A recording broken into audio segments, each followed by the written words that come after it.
कबूल है। अब क्या करूं कुछ समझ नहीं आ रहा। मेरे बेटे की जिंदगी बर्बाद कर दी।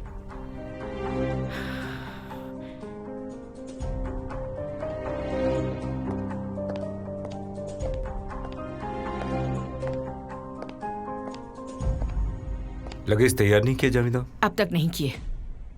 देर क्यों कर रही हो? अपना सामान पैक क्यों नहीं कर लेती? हमें फौरन निकलना है। सच कहूं तो वहां जाने का मेरा बिल्कुल मन नहीं है। मैं समझता हूं, मगर हमें जाना ही होगा। ये आपको थोड़ा अजीब नहीं लगता? न्यूली मैरिड कपल यहीं रहेगा और हम घर छोड़कर जाएंगे। आज तक तो मैंने ऐसा कभी नहीं सुना। मैं समझता हूं, उन दोनों को फौरन हनीमून पे जाना चाहिए, मगर न तो आमिर जाने के लिए तैयार है और न ही रेहान। ऐसे में बेहतर होगा हम उन्हें अकेला छोड़ दें। हाँ, पर मेरा कहीं जाने का मूड नहीं है। अगर वो दोनों अकेले रहेंगे तो मर नहीं जाएंगे। मैं तो हालात को ठीक करना चाहता हूं, लेकिन तुम न जाने इस तरह बिहेव क्यों कर रही हो। आप मुझे नहीं जानते, फिर भी मुझसे पूछ रहे हैं। मुझे तो यकीन ही नहीं हो रहा। आप तो ऐसे उन्हें अकेला छोड़ने की बात कर रहे हैं जैसे ये शादी असली हो। पता नहीं ऐसा हुआ ही क्यों। शादी तो अब हो चुकी है। आमिर और रेहान अब हस्बैंड वाइफ हैं। इस बात को तुम भी समझ लो तो बेहतर होगा। मुझे ये शादी कबूल नहीं है। यकीन नहीं हो रहा कि वो लड़की हमारी बहू बन गई है। एक अनपढ़, जाहिल, गवार, बेकार सी लड़की हमारे बेटे की बीवी बन गई है। माँ होने के नाते मुझे ये मंजूर नहीं है। ऐसी लड़की को मैं अपने बेटे की वाइफ कभी नहीं मान सकती। जल्दी से अपना सामान पैक करो जावेदा। आपको जहाँ जाना है जाइए, मैं नहीं आऊंगी। अपना सूटकेस पैक करो जावेदा। नहीं करूंगी। मैं अपने बेटे को उस जाहिल लड़की के साथ नहीं छोड़कर जाऊंगी। जावेदा, मैं तुमसे आखिरी बार कह रहा हूं, अपनी बात मैं दोहराऊंगा नहीं। या तो अपना सामान पैक कर लो या फिर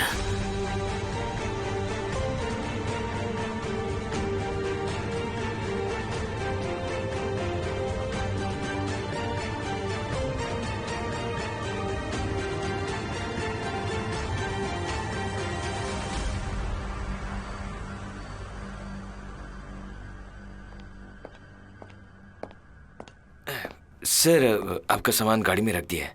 थैंक यू। अच्छा बेटा, हम चलते हैं। सैफर, तुम फौरन कार निकाल लो। पहले हमें एस्मा जी को एयरपोर्ट छोड़ना है। जी हाँ सर, ठीक है। इतनी दुखी क्यों हो? कोई परेशानी है बेटा? नहीं एस्मा आंटी, ऐसा कुछ भी नहीं है। आप संभाल कर जाइएगा। कोई फिक्र मत करना बेटी, मैं तुम्हारे घर आती रहूंगी। अपना ख्याल रखना। मैं तुम्हें फोन करती रहूंगी। ऊपर वाला तुम्हें और आमिर को हमेशा खुश रखे।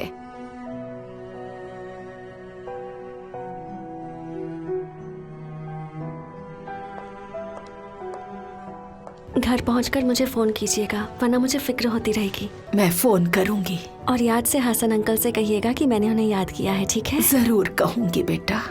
आइए एस्मा जी, चले। चलो, मैं तुम्हें बाहर तक छोड़ देता हूँ। जैसे कि मैं खुद नहीं जा सकती। हाँ, जब उलूदाग पहुंच जाओगी तब सब कुछ खुद कर लेना।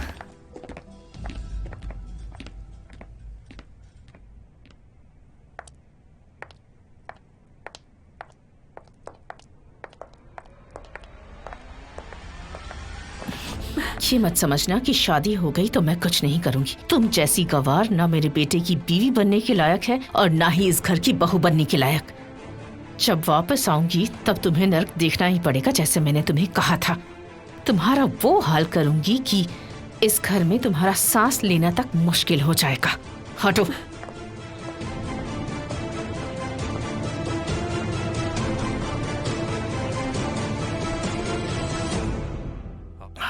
वाह दोस्त, कॉफी कमाल की बनाई है। थैंक यू दोस्त। तुम्हारे डैड अगर तुम्हें कंपनी से निकाल देंगे ना, तो तुम्हें अपना एक कैफे खोलना चाहिए।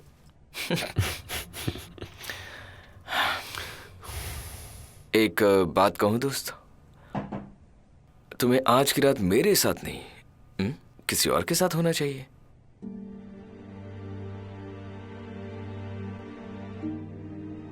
देखो, मैं तुम्हारी सिचुएशन समझता हूं। अगर तुमने ही उससे शादी की है और अब तुम शादीशुदा हो, ऊपर से मुझे ऐसा लगता है कि तुम्हें रेहान को एक मौका देना चाहिए। वो और मैं, मेरा मतलब हम दोनों बहुत अलग है।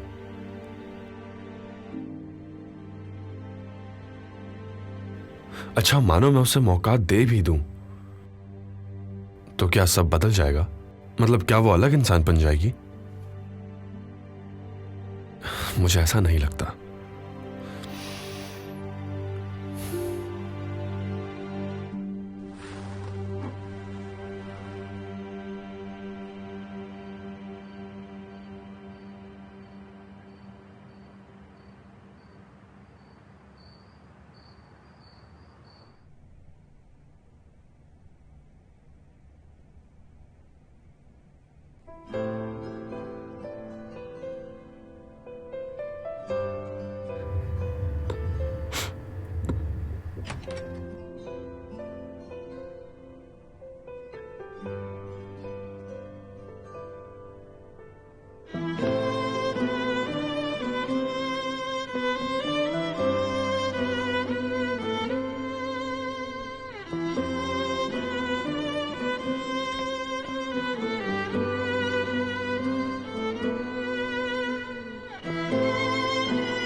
मेरे दूसरे फैसले गलत नहीं थे और ना ही ये फैसला गलत है, तुम समझ जाओगे।